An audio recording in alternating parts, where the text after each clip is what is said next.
नमस्कार, मैं डॉक्टर रजनीश कुमार आप सभी का एक बार फिर से हार्दिक स्वागत करता हूं। प्रिय विद्यार्थियों, आज के वीडियो लेक्चर में हम एक बहुत ही महत्वपूर्ण विषय पर आप सभी से चर्चा करने जा रहे हैं।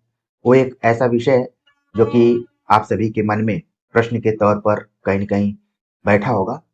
तो हमने सोचा कि एक कॉमन तरीके से आप सभी से चर्चा की जाए कि मॉडल पेपर या फिर प्रैक्टिस सेट करने के समय हमें क्या ध्यान रखना चाहिए। हमने यहाँ पर एक मॉडल पेपर तैयार किया हुआ है, या यूं कहें कि हमने पिछले साल के क्वेश्चन पेपर को आधार बनाया हुआ है, जो कि यूपी जीआईसी के क्वेश्चन पेपर पर आधारित है। लेकिन वही प्रश्न पत्र आपके लिए यूपी एलटी एग्जाम में आ जाए, यूपी जीआईसी में आ जाए, या फिर एमआरएस में, केवीएस, एनवीएस में आ जाए, तो आपको उस प्रश्न पत्र को कैसे हल करना होगा। तो उम्मीद करता हूँ कि आप सभी जिन भी परीक्षाओं की तैयारी कर रहे हैं, उनके सिलेबस को जरूर प्रिंटेड फॉर्म में अपने पास रखे होंगे और उस सिलेबस को उसी तरीके से याद कर लिए होंगे जैसे कि आप आंसर को याद करते हैं। कई विद्यार्थियों को लग रहा होगा कि सिलेबस देखने से क्या फायदा है, कोई किताब मिल जाती तो हम क्रैक कर सकते, एग्जाम को क्वालिफाई कर सकते हैं। लेकिन आपको सिलेबस देखना बहुत ज्यादा जरूरी है, तभी आप किसी अन्य किताब का मूल्यांकन कर सकते हैं कि उसमें चीजें हैं कि नहीं है। तो सिलेबस को आपको सीरियस लेना है। नहीं, अगर आपके पास प्रिंटेड है तो जरूर प्रिंटेड करके रख लीजिए, वो आपका रोड मैप है।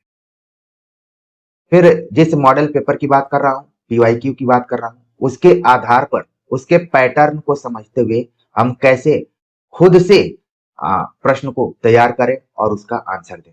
प्रिय विद्यार्थियों, ये कहने में बिल्कुल संकोच नहीं हो रहा है कि एग्जाम तक अलग अलग एंगल से आप सभी को तैयारी करनी पड़ेगी। चाहे आप भले कहीं एडमिशन लिए हो, चाहे इस चैनल पर विश्वास करके जुड़ रहे हो, आपको कुछ अपने कदम आगे बढ़ाने होंगे, कुछ टीचर के कदम को आगे बढ़ाने के साथ ही आप सफलता तक पहुंच सकते हैं। ठीक है, तो प्रश्न का पैटर्न देखेंगे, फिर आप को एक मैं दृष्टिकोण दे सकता हूं कि अन्य प्रश्नों को कैसे निर्मित कर सकते हैं। तीसरी बिंदु पर बातचीत करेंगे कि उत्तर लिखते समय सावधानी कैसे रखें। तमाम विद्यार्थियों के नोट्स हमारे पास आ रहे हैं, हम देख भी रहे हैं। कुछ का त्वरित जवाब भी हम देते हैं, कुछ का आ, आने वाले समय में हम जवाब देंगे। आपको बिल्कुल घबराने की जरूरत नहीं। तो सावधानी को यहाँ पर आप कंसंट्रेट होकर देखेंगे कि कैसे लिखना है। और आखिरी जो पॉइंट है कि जैसे हम कोई प्रश्न का उत्तर देते हैं तो उसमें कई बार थ्योरेटिकल ढंग से उसका उत्तर देते हैं, फिर प्रस्तुति के क्रम में बिंदुवार कुछ पॉइंट्स हम दे देते हैं। तो इस बिंदु का क्या मनोविज्ञान है, कई बार यही बिंदु जो एग्जामिनर है उसके लिए एक मार्गदर्शन के रूप में होता है कि जितना आप बिंदु लिखे हुए हैं उसी हिसाब से वो आपकी मार्किंग कर देता है। 4 बिंदु लिखे हैं तो 4 नंबर, 3 बिंदु लिख दिए हैं तो 3 नंबर। तो ऐसे पॉइंट का क्या रोल है। अब इसका मतलब ये नहीं कि आप पूरे उत्तर को बिंदु बिंदु में लिख दें तो भी निगेटिव हो जाएगा। तो जहां जरूरत है वहीं पर पॉइंट्स का प्रयोग करना है। तो इसके मनोविज्ञान को भी हम समझेंगे। मान लीजिए आप एग्जाम में गए और क्वेश्चन पेपर मिलते ही पहले निर्देश दिया गया कि 3 घंटे का पेपर होगा, 200 नंबर का होगा। मैं यूपी एलटी की बात कर रहा हूँ, बाकी एग्जाम के लिए भी ये इंपॉर्टेंट है। ठीक है, पूरा दिया गया, इसको आप जरूर पढ़िए कि कितने प्रश्न हैं। 20 प्रश्न दिए गए हैं। खंड अ से 10 प्रश्न हैं, सभी प्रश्न अनिवार्य हैं। खंड अ से 10 प्रश्न है, 125 शब्द सीमा में लिखना है। खंड ब से 10 प्रश्न है, दीर्घ उत्तरीय है, 200 शब्द सीमा उनकी निर्धारित की गई है। प्रत्येक प्रश्न के सामने उसके अंक बताए गए हैं कि कितने अंक है, शब्द सीमा दी गई है, उसका आपको ख्याल रखना है। यानी कि समय प्रबंधन का यहाँ पर ध्यान रखना है कि पता चला एक ही प्रश्न का उत्तर आप लिखते रह गए और समय कम हो गया। उत्तर पुस्तिका में खाली छोड़े गए किसी पृष्ठ अथवा पृष्ठ के भाग को पूर्णतः काट दें। मान लीजिए आपको जो आंसर शीट मिली हुई है, आप कोई आंसर नहीं दे पाए या फिर खाली है तो उसको ऐसे क्रॉस कर दें। ठीक, तो ये तो कुछ निर्देश टाइप के थे। अब हम प्रश्न को देखते हैं। मान लीजिए आप यूपी एलटी मेंस के एग्जाम हॉल में गए, आपको क्वेश्चन पेपर मिल गया। पहला ही प्रश्न आपको दिखाई दिया कि प्रयोगवाद की परिभाषा लिखिए, किन्हीं दो प्रयोगवादी कवियों का परिचय दीजिए। 8 नंबर का ये प्रश्न है। तो इसमें प्रश्न को आपको पहले परिभाषा के रूप में इसको बताना कि प्रयोगवाद आखिर क्या है, इस शब्द का प्रयोग किसने किया। तो कम से कम 3 से 4 लाइन में इसको आपको लिखना है। दो कवियों का परिचय देना है। तो दो कवि आपको पता होने चाहिए कि प्रयोगवादी कवि कौन है। खासतौर से अगर सप्तक आपने पढ़ा होगा, तार सप्तक जिसको हम बोल सकते हैं, उसमें किन्हीं दो प्रसिद्ध कवियों का आप उदाहरण दे सकते हैं। ठीक है। और उदाहरण क्या देना है कि उनकी जो रचनात्मक विशेषताएं, जो खास रचना की वजह से वो जाने जाते हैं, उसी को बताना है। तो अपने आंसर को इस तरीके से फॉर्मेट करना है कि कहीं ना कहीं उसमें 8 महत्वपूर्ण तथ्य एग्जामिनर को दिखाई दे। फिर एग्जामिनर के मनोविज्ञान पर उसका प्रभाव पड़े कि वो 8 महत्वपूर्ण तथ्यों को देखने के बाद ये डिसाइड करे कि आपको 6 नंबर देगा कि 7 नंबर देगा। 8 में 8 तो बिल्कुल नहीं देगा। अब मुकाबला यहीं पर है, ये हाईएस्ट नंबर है, 6-7 नंबर। कॉमन तरीके से 4 से 5 नंबर तो सबको मिल जाएंगे, कुछ की राइटिंग पर नंबर कटेंगे, कुछ की प्रस्तुति पर कटेंगे। तो प्रिय विद्यार्थियों, आपको ध्यान रखना है कि क्वेश्चन पढ़ते समय देख लेना है कि क्वेश्चन कितने भागों में फॉर्मेट किया गया है।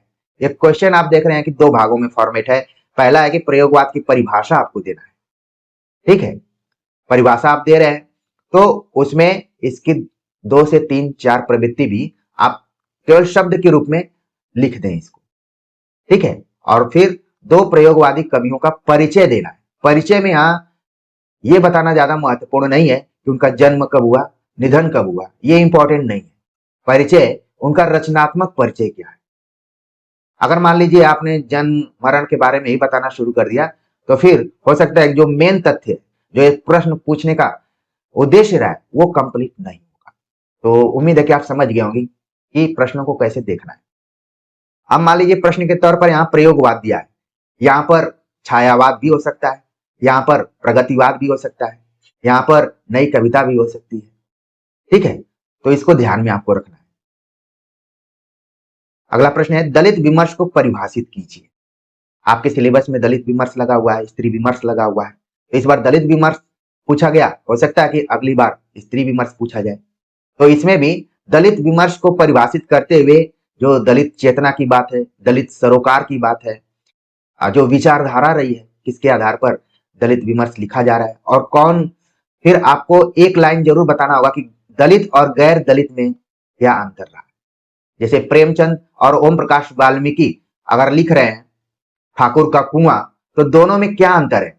प्रिय विद्यार्थियों, अगर दलित विमर्श पर चर्चा करते समय ठाकुर का कुआं उदाहरण देते हुए अगर आप अपना उत्तर लिखते हैं तो मैं गारंटी के साथ कहता हूं कि 6 नंबर से कम आपको मिलेगा ही नहीं। क्योंकि प्रेमचंद ने भी ठाकुर का कुआं लिखा, ओम प्रकाश वाल्मीकि ने भी लिखा। दोनों की जो विषय वस्तु रही उसमें क्या अंतर है। अंतर है स्वानुभूति की।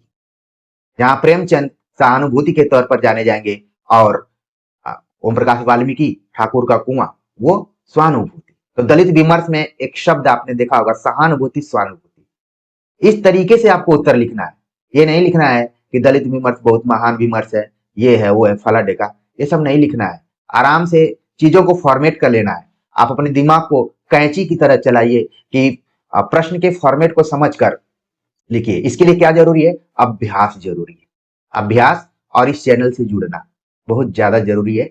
और जैसे जैसे मैं बता रहा हूं, प्याज के छलके की तरह पूरा क्लियरिटी होती जाएगी, आपका मनोबल बढ़ता जाएगा। 2 प्रश्नों पर हमने चर्चा की। काव्य दोष क्या है, उदाहरण सहित स्पष्ट कीजिए।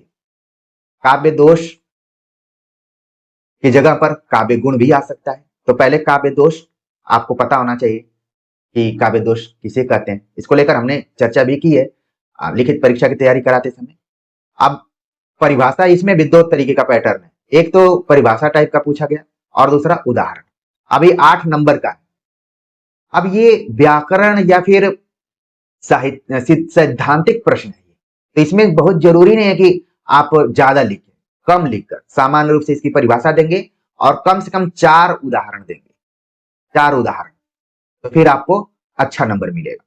ये नहीं कि परिभाषा लंबी चौड़ी दे दिए और उदाहरण एक ठो देकर आगे बढ़ रहे हैं, ऐसे नहीं होगा, है ना। तो चीजों को ध्यान में रखना। अगर 4 उदाहरण दे रहे हैं तो ऑटोमेटिक जो एग्जामिनर है उसके ऊपर एक वैज्ञानिक रूप से प्रभाव पड़ेगा कि अगर एक एक उदाहरण पर 2-2 नंबर देते हैं तो भी इसका 8 नंबर हो रहा है, हालांकि वो नंबर आपको 6 ही देगा। इससे ज्यादा देगा तो फिर दिक्कत भी हो सकती है। तो चूंकि वहां पर इतने प्रश्न है कि आपको भी मैनेज करने में बहुत टाइम लगेगा। हर प्रश्न का उत्तर एक ही राइटिंग में नहीं होता है, कई बार राइटिंग खुद समझ में नहीं आती आखिरी समय में, और लगता भी नहीं कि पेन चल रही है कि क्या चल रहा है। अगला प्रश्न है कि हिंदी क्षेत्र में बोली जाने वाली बोलियों का संक्षिप्त परिचय दीजिए। तो आप इसको बता सकते हैं, कम से कम 4 बोलियों का तो उल्लेख करना ही है। अगर 8 नंबर का है तो 4 बोलियों का उल्लेख कीजिए। आप जिस क्षेत्र से जुड़े हुए हैं उसकी बोली को जरूर उसमें शामिल कीजिए, जिससे कि आपका कॉन्फिडेंस भी बढ़ेगा और एग्जामिनर हो सकता है कि उसी एरिया का हो। तो ये तो अनुमान के आधार पर है। तो बोलियां तो बहुत सारी बोली जाती है, लेकिन 4 बोलियों का आप संक्षिप्त परिचय इसमें दीजिए। इसको लेकर भी हमने स्वलिखित प्रश्नों की सीरीज में आप सभी से चर्चा की है। मुहावरा और लोकोक्तियों में अंतर स्पष्ट कीजिए। तो यहां पर क्या है कि मुहावरा को परिभाषित करेंगे, फिर लोकोक्तियों को परिभाषित करेंगे, इसके बाद दोनों में कम से कम 2 से 3 अंतर को बताएंगे और 2 से 3 उदाहरण भी देंगे। 8 नंबर का प्रश्न है, तब आपको ठीक ठाक नंबर मिल सकता है। इसके लिए प्रैक्टिस की जरूरत है। हमने पूरा फॉर्मेट समझाने का प्रयास किया है कि प्रश्न को पढ़ना और उसको फॉर्मेट करके उत्तर देना भी एक कला होती है। अक्सर मैं इन्विजिलेशन ड्यूटी करता हूं, शिक्षक ड्यूटी करता हूं, तमाम विद्यार्थियों को प्रश्न ही नहीं समझ में आता है। तो मैं बोलता हूं कि आपको प्रश्न ही नहीं समझ में आ रहा तो क्या आप उत्तर लिखेंगे। एक दूसरे से पूछने लगते हैं कि इसका मतलब क्या होगा। तो समझिए, प्रश्न को समझकर, फिर उसके फॉर्मेट को समझकर, फिर अंक के मुताबिक उदाहरण देते हुए उत्तर को लिखना। आचार्य दंडी के व्यक्तित्व कृतित्व पर प्रकाश डालिए। यह भी काव्य शास्त्र का प्रश्न है, संस्कृत साहित्य का भी प्रश्न है।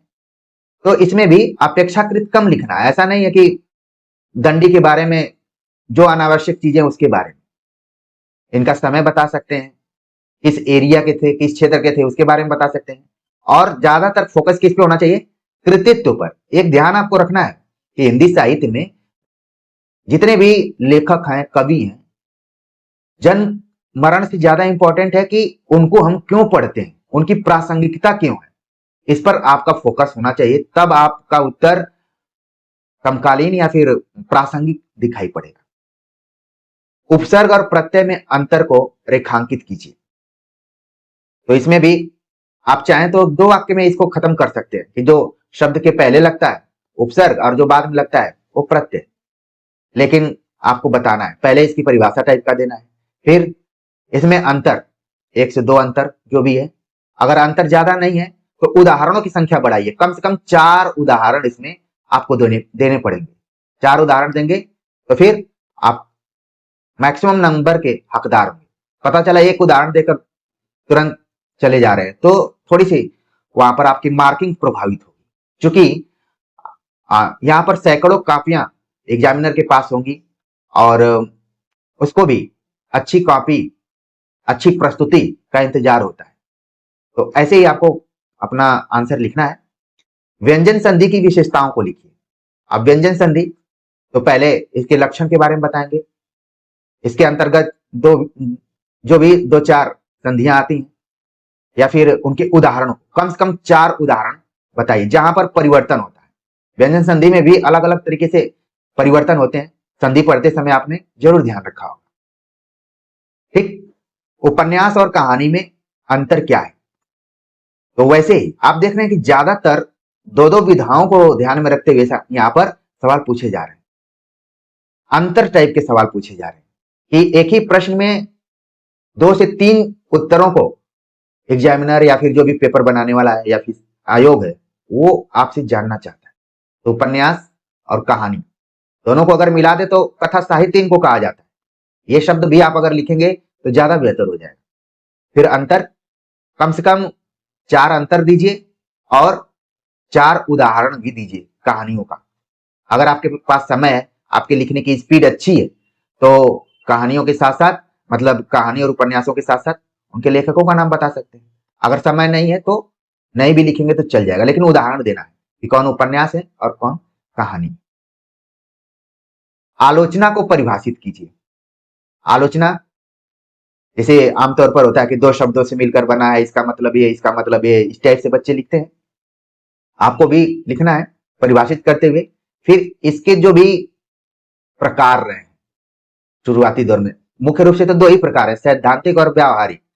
लेकिन फिर आगे चलकर कई आलोचनाएं विचारधाराओं पर, खासतौर से हमने एक आपको प्रश्न का उत्तर हल कराया था, शुक्लोत्तर हिंदी आलोचना। प्रिय विद्यार्थियों, मैं यूं ही नहीं कराया था, इसके पीछे कारण था कि शुक्ल जी के बाद हिंदी आलोचना में काफी वैविध्य पाया जाता है। अलग अलग तरीके की आलोचना वहां पर दिखाई देती है। कहीं मार्क्सवादी है, कहीं मनोविश्लेषणवादी है, ठीक है, कहीं आप पाश्चात्य से प्रभावित है। तो ये सारी चीजें, तो वो जितने तरीके की वहां पर आलोचनाएं, उनको भी एक वाक्य में आप जरूर लिखिए, तो आपको अधिकतम अंक मिलेंगे। तो खंड अ के अंतर्गत जितने भी प्रश्न थे, इनको आप समय निकालकर हल कीजिए। और जो हल करते समय फॉर्मेट को जो हमने समझाया है उसको लिखिए, और इसका एक पीडीएफ तैयार करके दिए गए जो संपर्क नंबर है उस पर जरूर आप भेजिए। अब जैसे ही मैंने संपर्क नंबर बोला, तमाम विद्यार्थी बोलेंगे आपका कॉन्टेक्ट नंबर क्या है। प्रिय विद्यार्थियों, हमने बता दिया है, बार बार हम उस चीज को नहीं बताना चाहते हैं। अगर आप सीरियसली जुड़ेंगे तो वो कॉन्टेक्ट नंबर आपको कहीं ना कहीं मिल जाएगा। और चूंकि हमारे पास कोई टीम नहीं है, आप संपर्क करेंगे तो मैं ही फोन उठाऊंगा, लेकिन आप मैसेज करके फोन करेंगे तो ज्यादा बेहतर रहेगा। कई बार क्या होता है कि आप बार बार फोन कर रहे हैं और लगेगा कि कोई यूं ही फोन कर रहा है, तो आप मैसेज कर दीजिए, फिर उसके हिसाब से मैं उत्तर दूंगा आपका। ठीक है, तो पहला आप वो खंड समझ गए। अब देखिए, इसमें 10 प्रश्न थे, 80 नंबर का आपका था, और जिस हिसाब से मैंने बताया हुआ है कि लगभग आप 60 नंबर पा जाएंगे। तो बहुत ज्यादा नंबर हो गया, 80 में 60 नंबर बहुत अच्छा परसेंटेज हो गया। लेकिन मान लीजिए आप 50 नंबर भी पा रहे हैं इस कॉम्पिटेटिव एग्जाम में, तो आप अच्छा परफॉर्मेंस कर रहे हैं। क्योंकि मैंने शुरू में ही कहा कि हर प्रश्न का उत्तर आप एक ही टाइप का नहीं दे पाएंगे, मतलब एक ही राइटिंग में या फिर उसी प्रस्तुति के साथ। इसीलिए तो एग्जाम में विविधता है, और सिलेबस इतना लंबा चौड़ा है अगर लिखित के हिसाब से देखें, और उसमें स्पष्टीकरण भी नहीं है कि कहां से कैसे, तो भी आप अच्छा परफॉर्मेंस करें। अगर 80 में 50 नंबर है तो भी अच्छा नंबर है। कम से कम कोशिश कीजिए कि जो आप फर्स्ट डिवीजन पहले हुआ करते थे उस लेवल में। ठीक, अब हम बात करते हैं खंड ब के ऊपर, जो कि 12-12 नंबर का प्रश्न है, 120 नंबर का ये है। अब ये 12 नंबर का है, यानी कि आप देख रहे हैं कि 4 नंबर की बढ़ोतरी हुई है। तो कम से कम स्पीड और आपकी जो सोच है, दृष्टिकोण है, वो और थोड़ा बड़ा होना चाहिए। अब यहाँ पर भक्ति काल की सामान्य विशेषताओं पर प्रकाश डालिए। तो भक्ति काल, इसको लेकर हमने स्वलिखित प्रश्नों की सीरीज में आप सभी से चर्चा की है, आप वहां देख सकते हैं। 12 नंबर का प्रश्न है। तो भक्ति काल की सामान्य विशेषताओं के अंतर्गत, क्योंकि इसमें इस काल में वेरिएशन है, आप जानते हैं कि शाखाओं धाराओं में बटा हुआ है, तो उस विविधता को बताते हुए हर धारा धारा शाखा के जो भी कवि हैं, महत्वपूर्ण कवि जिनके लिए भक्ति काल जाना जाता है, ठीक है, उनकी काव्यगत विशेषताओं के साथ उदाहरण देते हुए अपने उत्तर को लिखना है। उदाहरण जरूर दीजिए, उदाहरण ही आपको अधिकतम अंकों तक ले जाने में सहायक होगा। नहीं तो कहानी, इतिहास इत्यादि तो बहुत लोग लिखेंगे, उससे बहुत ज्यादा फर्क नहीं पड़ेगा। ठीक है, तो उदाहरण जरूर लिखिए। अगला प्रश्न है कि आत्मकथा। अब जैसे यहाँ पर भक्ति काल है, तो यहाँ पर आदिकाल भी आ सकता है, यहाँ पर रीतिकाल भी आ सकता है, यहाँ पर आधुनिक काल के जितने भी कालखंड हैं, कोई भी कालखंड आ सकता है। इसीलिए हमने समय रहते आप सभी को प्रवृत्तियों पर आधारित प्रश्न को हल कराया था। कई बार मैं खुद सोचता हूं कि ये मेरी दूरदर्शिता है या फिर क्या है, समझ में नहीं आता है। आप लोगों से इतना मतलब लगाव टाइप का है कि हम भी मतलब समय निकाल के थोड़ा बहुत सोचते रहते हैं कि विद्यार्थियों के लिए कौन ऐसा कॉमन टाइप का प्रश्न बनाऊं, जो कि अगर आपके पास कुछ भी नहीं है तो भी आपकी कलम वहां नहीं रुके। कई बार आप देखते हैं लोग लिख नहीं पाते हैं, इधर उधर देखते हैं। तो सीरियसली देखिए, सीरीज को देखिए। अब मैं इतना ही कर सकता हूं। अब मैं तो सामने जाके आपको बोल नहीं पाऊंगा, ये तो मुश्किल है। लेकिन कई बार जो मार्गदर्शन होता है, वाणी होती है, लोगों को हिट करती है। उम्मीद है कि मेरी वाणी आप सभी को हिट कर रही होगी, आपको सतर्क कर रही होगी, अलर्ट कर रही होगी। आत्मकथा और जीवनी में अंतर स्पष्ट करते हुए किन्हीं दो हिंदी आत्मकथाओं की तुलना कीजिए।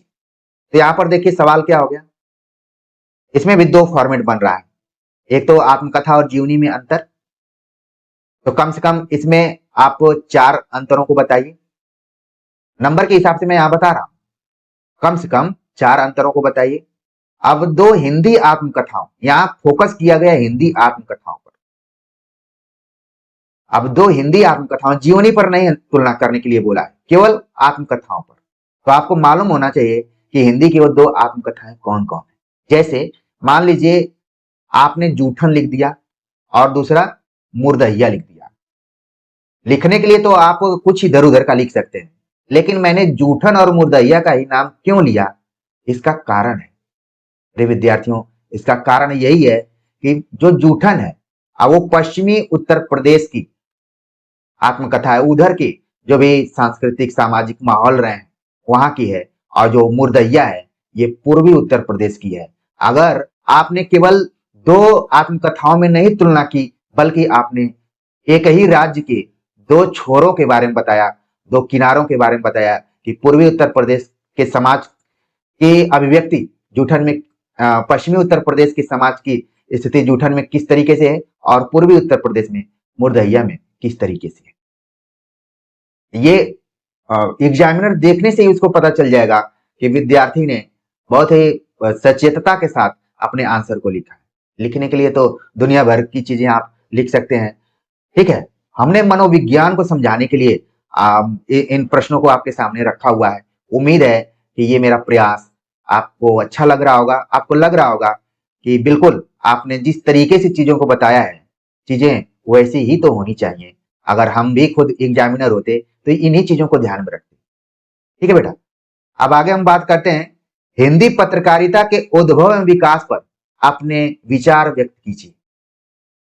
ये कहने में बड़ा अच्छा लग रहा है कि सन 2026 चल रहा है और 1826 में हिंदी पत्रकारिता की एक तरीके से शुरुआत हुई थी। 200 साल हो चुके हैं, 200 वर्ष कंप्लीट हो गए, तो कुछ सवाल तो आ ही सकते हैं यहाँ पर। तो हिंदी पत्रकारिता के उद्भव, शुरुआती दौर का बताना है आपको, फिर विकास, यानी कि इसको समकालीन तक लाने की कोशिश कीजिए।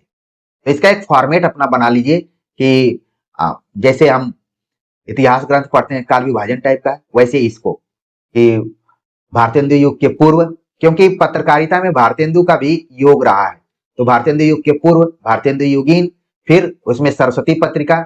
इसको अगर आप छोड़ देंगे तो आपका उत्तर कंप्लीट ही नहीं होगा, अधूरा माना जाएगा।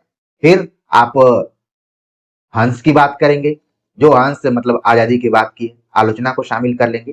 तो कम से कम 4 से 5 पत्रिकाओं का जरूर आप उल्लेख करेंगे और उनका जो भी रोल रहा है उसको आप बताएंगे, ठीक है।